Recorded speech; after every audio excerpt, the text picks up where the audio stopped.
Afternoon, everybody. I'm excited to be back home after a decent road trip where we went 1-1, two winnable games. Unfortunately, we started to act like we really cared in the last 5 minutes of the second game against St. Louis, but the first game in the first half against St. Louis, we weren't very good. We still have a lot of issues that we're trying to solve. I'm not satisfied with our starting lineup. I'm not satisfied with our rotation. Well, I shouldn't say that. We don't have a rotation. We turn the ball over too much. We got to do a better job of covering for each other on defense. But there are about 7 different areas that we need to address, and we're trying to take it one at a time every practice with a point of emphasis on some particular part of our game. But I'm not pleased with our team after 5 games. We have a long way to go. It's a long season. We're starting to tweak and tinker with some situations and rotations. In the last 5 minutes of the last game, I played Shannon Hill at center because of the lack of production we've gotten from that position overall. But it's a long season. We have a long ways to go. We got to get better in practice today. We had a below average practice on yesterday. Hopefully we'll have a better one today and get ready to have a much improved performance against Charleston Southern. Thank you, Coach. Let's start with questions. We'll start on the right with Charlie. Hey, Coach. We saw Braxton join the starting lineup in the last game in Vegas. Just wondering what the decision was behind that and how you thought he played there.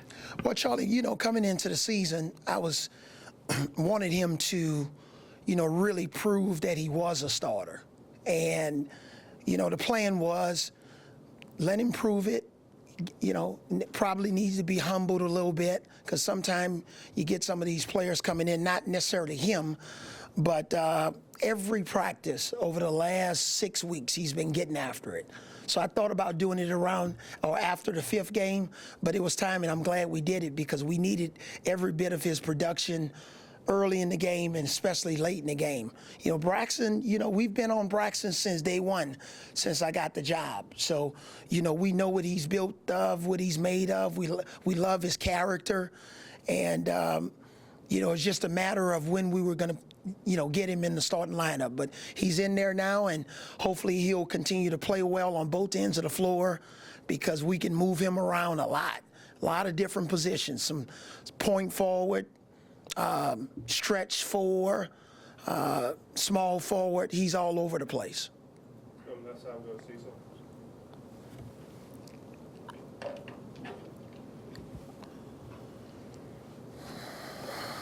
What were the advantages you saw from the small lineup, and how much can you afford to have both Jimmy and Dante off the floor in those situations? Well, the advantages were we were trying to spread the floor. We were having trouble scoring against the zone. So having Shannon at 5, another 3-point shooting threat. He made one at the end of the game finally to give us a lift there. But when you have 5 3-point shooters on the floor, it gives us an opportunity to open up the lane a little bit more, not be so predictable on offense. Go back over right side, we'll go to Mark. Ask what you thought the benefits of playing in that tournament were, and what do you think the team got out of it? It was good for us to bond a little bit on the road. We're still trying to improve our team chemistry. It's definitely not where last year's chemistry was. And that's what happens sometimes when you get 12 guys and all 12 guys think they should be playing 40 minutes. So, all of these guys played and started in high school, so now it's about accepting your role and being efficient in your minutes and not making an excuse of playing the blame game when you're not playing 40 minutes. So hopefully from a chemistry standpoint, we were able to spend more time together. Guys start to learn more about each other when you're on the road, and it was a good bonding experience for us. Left side, go to Reiner. And knowing your efforts to promote the program, along those same lines, what did you see the benefit of playing a tournament that wasn't on television and was out in Las Vegas? Yeah, well, we would have been on television had we made it to the championship game. All right, so we didn't know we were going to be on the YouTube station for 2 games in a row. All right. That I actually wanted to turn back to like a, that dial, when you used to dial your telephone and you didn't have call waiting and you didn't have, all of the cable channels. That's what I felt like by us not really playing on TV. But, we didn't have much of a choice in terms of when we were trying to schedule games for that time of the year when I first got here. So obviously we played in the tournament in Orlando last year, which was already on the schedule.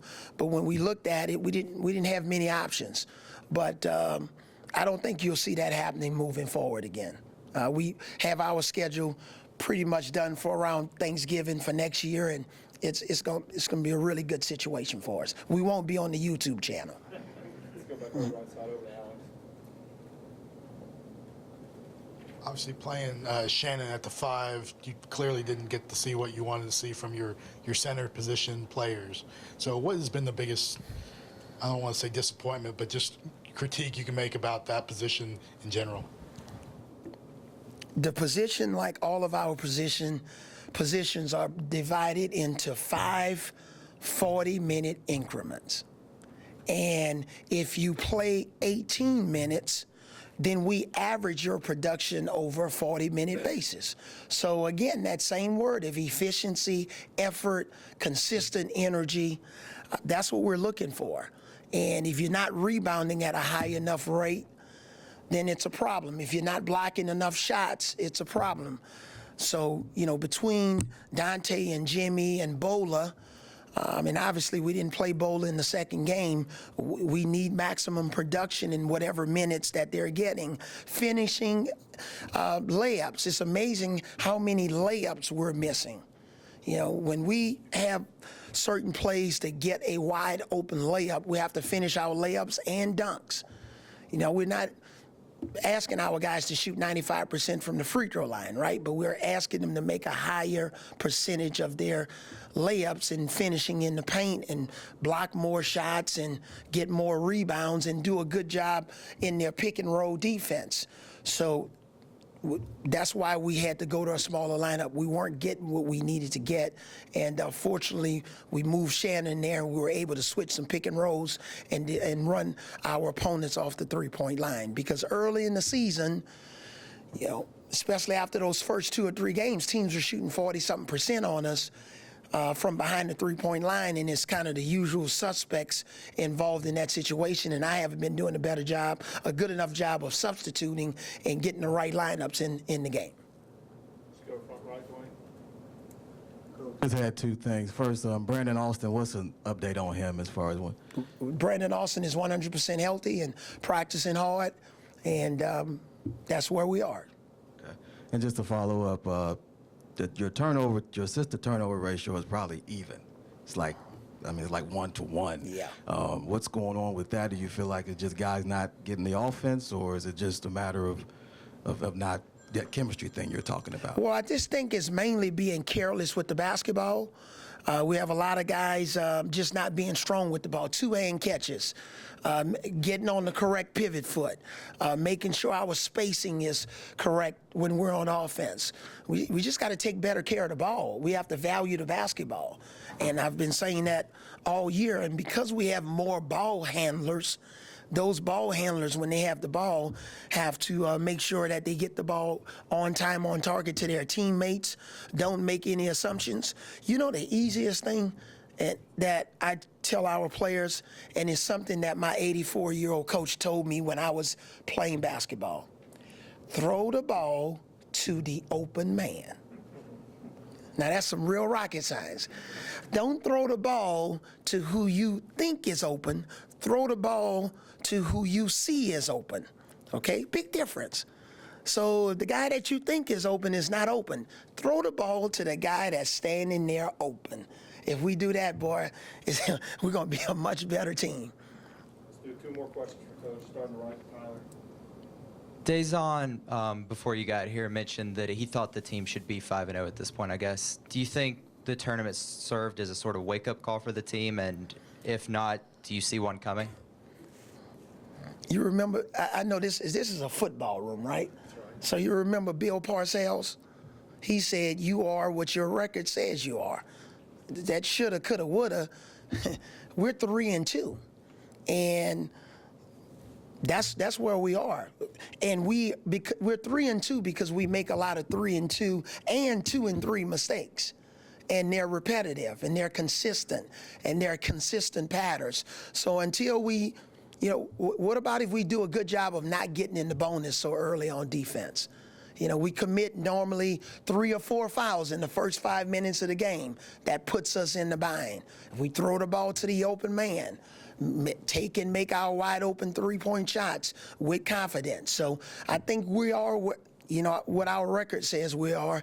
And over the next 5 games, because I evaluate the season in 5-game increments, especially this team, maybe sometime in 3-game increments.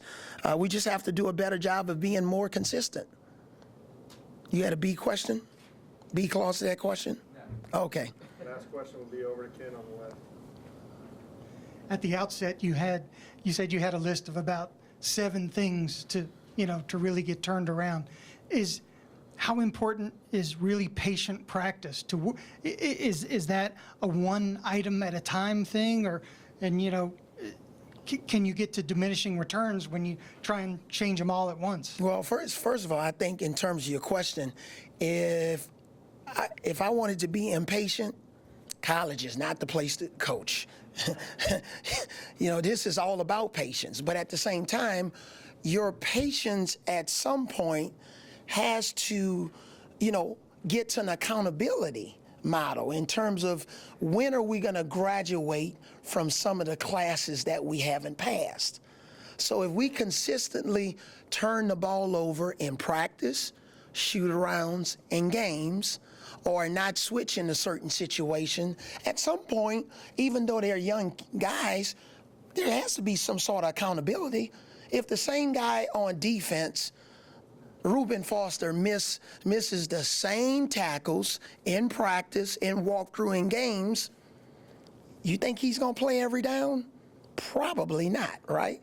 So I just think there needs to be patience, but at the same time, coaching our guys in the responsibility.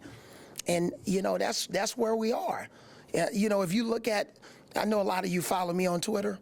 Look at what I tweeted of what we practiced on yesterday. That'll give you an idea of some of the areas we have to practice in and have to get better if we're going to end up, going to that next level as a team. And this team, I don't have any unrealistic expectations. I never told you guys they were a Final Four team, but there is a level of taking that next step to becoming a much better basketball team. And it's not too early in the season to necessarily demand it, but we should be graduating in some areas where we've consistently had some average performances. All right, thank you, Coach. All right, thanks.